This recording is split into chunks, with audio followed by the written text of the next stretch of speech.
Welcome to Bedtime Story. Today I'm going to tell a story about Little Red Riding Hood. Once upon a time, in a quaint village nestled between rolling hills and dense forests, there lived a sweet little girl named Red Riding Hood.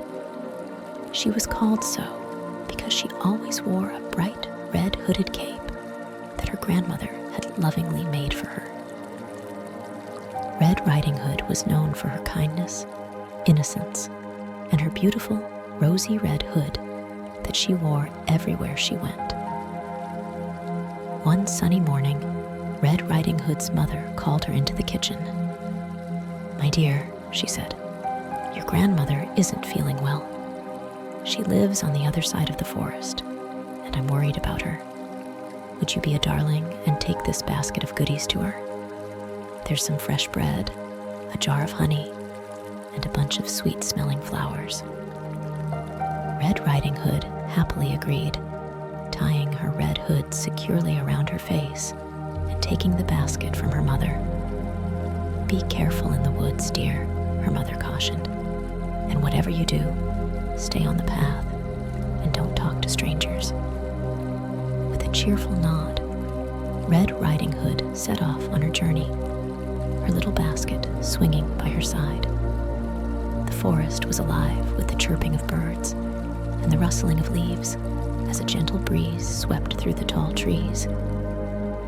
As she skipped along the path, Red Riding Hood couldn't help but admire the beauty of nature all around her. Unknown to Red Riding Hood, a sly and cunning wolf had been watching her from the shadows. The wolf was hungry and saw an opportunity to satisfy its appetite.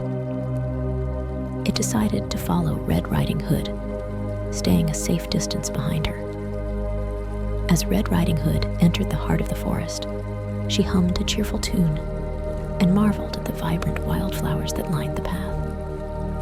Unbeknownst to her, the crafty wolf drew closer, its eyes fixed on the tempting basket of goodies she carried. Soon, the wolf caught up with Red Riding Hood and approached her with a friendly smile. "Good day, little girl," the wolf said in a voice that tried to sound gentle. "Where are you off to with such a lovely basket?"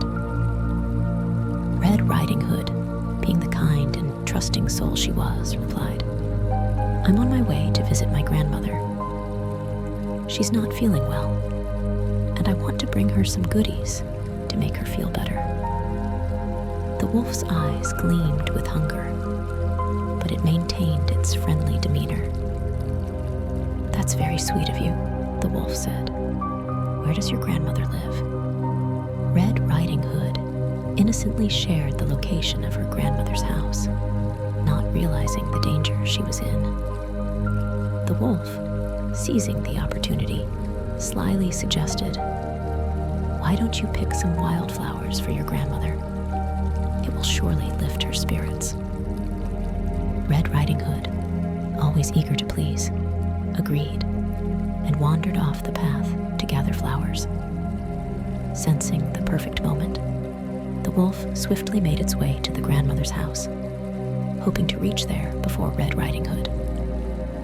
Meanwhile, Red Riding Hood joyfully picked colorful flowers, blissfully unaware of the wolf's deceitful intentions. Little did she know that danger lurked just around the corner.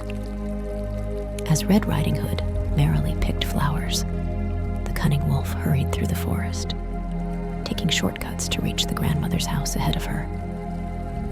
The wolf's plan was unfolding, and its stomach growled with anticipation.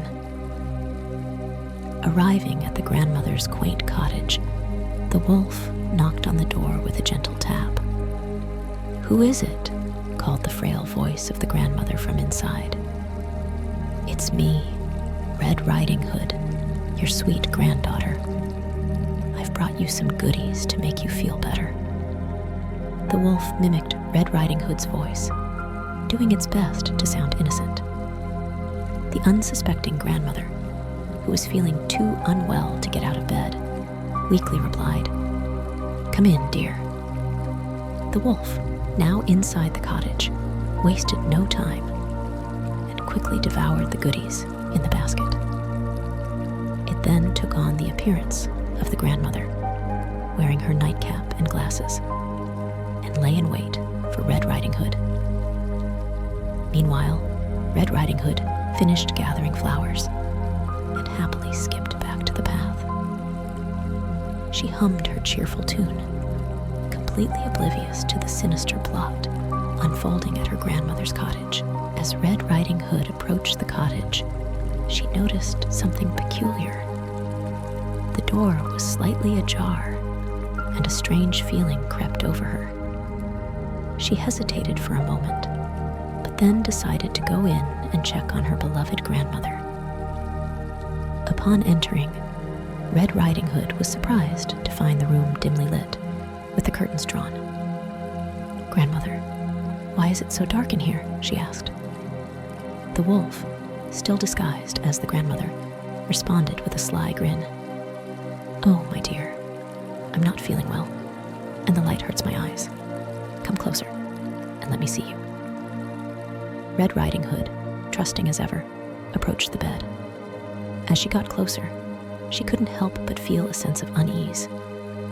"Grandmother, what big eyes you have," she remarked. "All the better to see you with, my dear," replied the wolf, trying to maintain the charade. "Grandmother, what big ears you have," Red Riding Hood continued. "All the better to hear you with, my dear," the wolf replied again. "It's hunger for the little girl growing." "Grandmother, what big teeth you have," Red Riding Hood exclaimed, finally realizing the truth. The wolf, unable to contain its true nature any longer, leaped from the bed with a menacing growl. Red Riding Hood screamed and stumbled backward as the wolf revealed its sharp teeth and hungry eyes. Just as the wolf lunged towards Red Riding Hood, a brave woodsman who had heard the commotion burst into the cottage. With a swift swing of his axe, he fended off the wolf and rescued Red Riding Hood. The wolf, defeated and frightened, fled into the forest, vowing never to cross paths with Little Red Riding Hood again. The woodsman comforted Red Riding Hood, assuring her that she was safe. From that day forward, Red Riding Hood learned a valuable lesson about the dangers of the woods and the importance of being cautious around strangers. The villagers celebrated the bravery of the woodsman, and Red Riding Hood's mother hugged her tightly, grateful that her daughter was unharmed. And so, as the moon cast its gentle glow over the village, Red Riding Hood and her family lived happily ever after, sharing stories of caution and bravery with generations to come. The lesson of Little Red Riding Hood became a timeless tale, reminding all who heard it to stay on the path and beware of the wolves that may lurk in the shadows. And as the night unfolded, the village slept peacefully, knowing that the courage of a young girl and a vigilant woodsman had triumphed over the cunning